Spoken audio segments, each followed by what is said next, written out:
invite a very great woman, which I know her from last decade. She is the CEO of Berkeley Middle East Holding, and she is a qualified management accountant and certified Chartered Institute of Management Accountant. She is the member, and she's a co-chair of Berkeley Investor Club. She is advising on different matters to the different high network individuals. She is a businesswoman in true spirit. She brought a lot of money to the Berkeley Middle East Holding in last her tenure, and I'm such a honored to work in her team. She's always a great inspiration for me, and in a way that whenever I stuck, because I feel I'm sometime as a man, I'm a bit aggressive and very straight in my thought.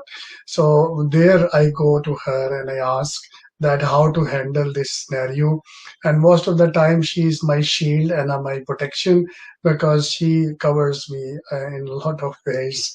So Khulood Muhammad Rafiq Shaban is in front of you. Yeah, in fact, this is the everlasting challenge for a woman. I can say it was one of my top challenges.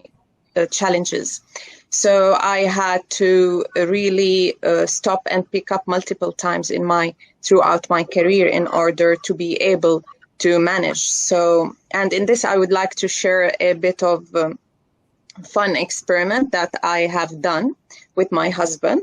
My husband is actually a supportive man, but still men know what they know. They don't know what they never stepped in. So actually, I wanted him to understand more about this challenge. And what we did is that we allocated only one chore for him out of the chores for 1 week, which is cooking. And I even was supportive in this with him, like I was cutting the stuff. So he was so enthusiastic that he will win this challenge. And he started on a schedule and on punctual time. And the first 3 days went great and impressive. And the fourth day, we started having our lunch at dinner time. And things went out of control with him. So this is doing both his work and his only one chore out of the dozens of chores that a woman really do every day. So so then I saw that he understood more about this challenge. And once a man understands more, and even maybe he will become more supportive.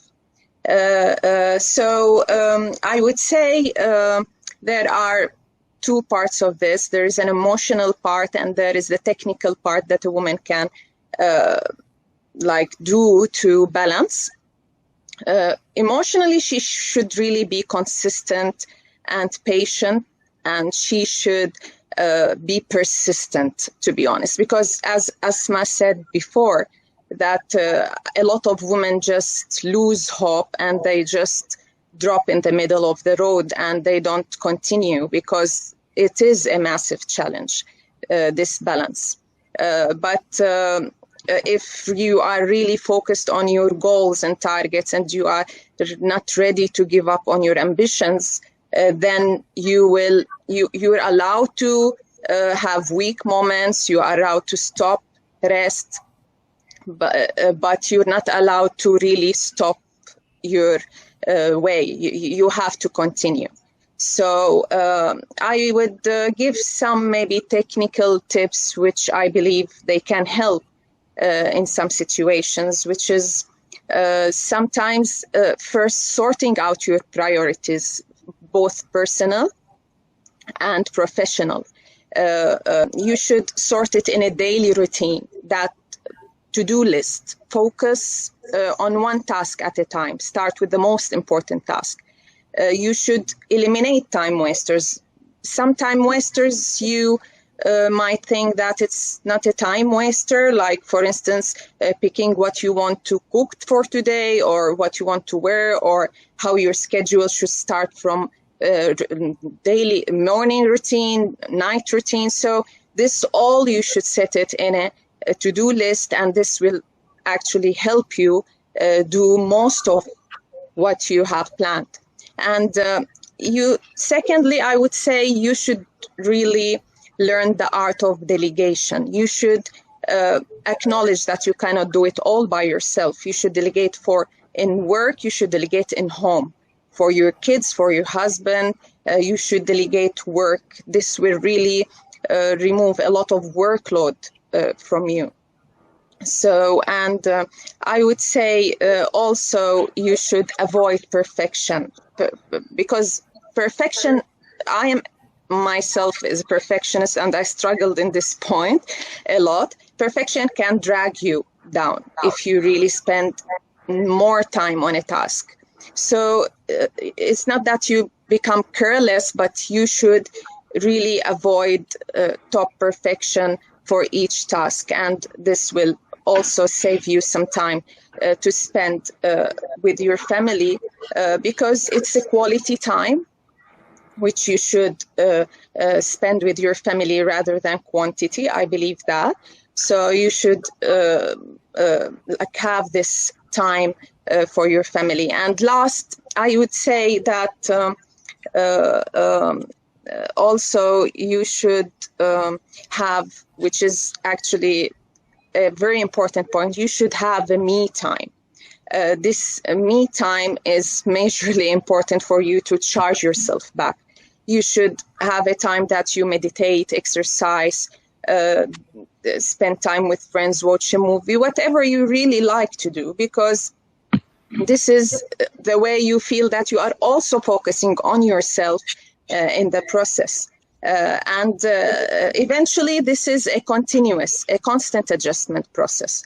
You will continuously adjust, and you should work on sacrifices. You should sacrifice sometimes. You have to learn how to sacrifice. So this is what I think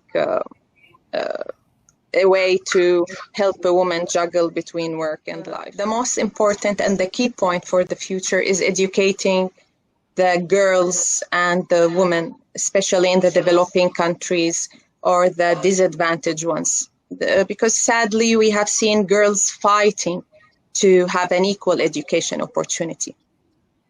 They faced violence, abuse, and even some got shot in this process. So educating these girls into educated women will create better job opportunities for them, have better earnings, and to break them out of this poverty cultural cycle. So they can, once they are educated in even different life streams, they will be able to stand up for themselves, and they will have the confidence to participate and even educate other girls and women and empower others.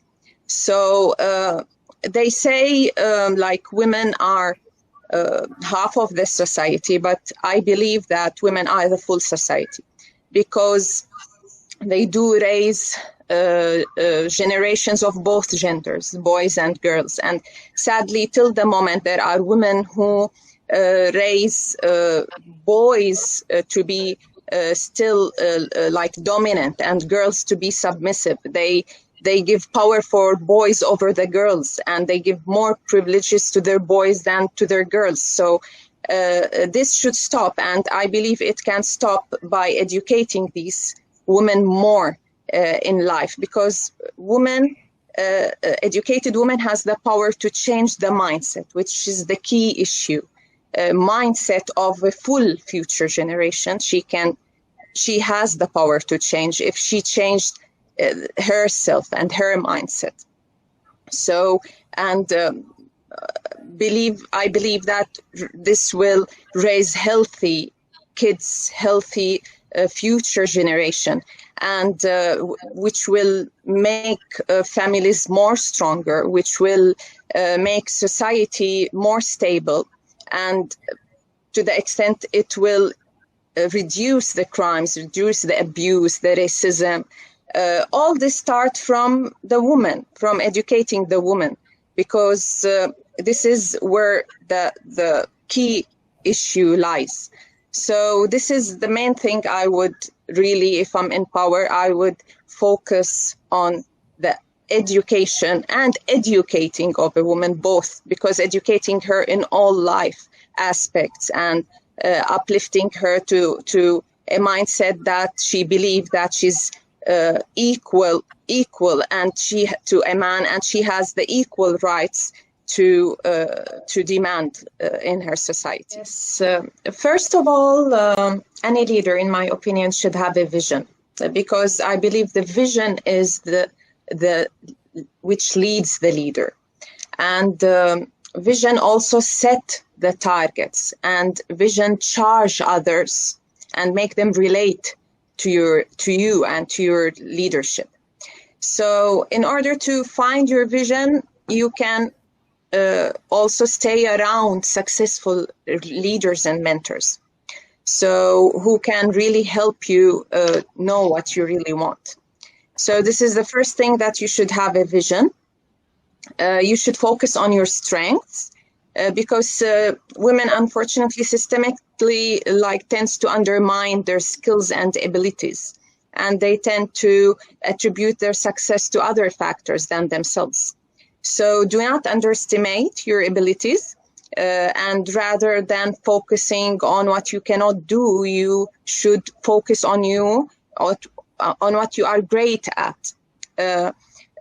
Women, for instance, are naturally great verbal communicators. They have high emotional intelligence, and they are holistic problem solvers. I believe every woman with a home and kids can relate how women are holistic problem solvers. So third, there is the very important point, is building relationships. A leader should build relationships, and leadership should be about empowering others. To be a true leader, you should invest in others and motivate them, influence them to reach their next step and touch their lives. So this is a very important thing for anyone who wants to become a leader. You should also make growing your knowledge and experience a daily task. You should work on continuous improvement for your knowledge and experience. Even, for instance, you have a meeting and you don't feel it's important, you should go with an open mind to this meeting. There is always something worth to take away with you.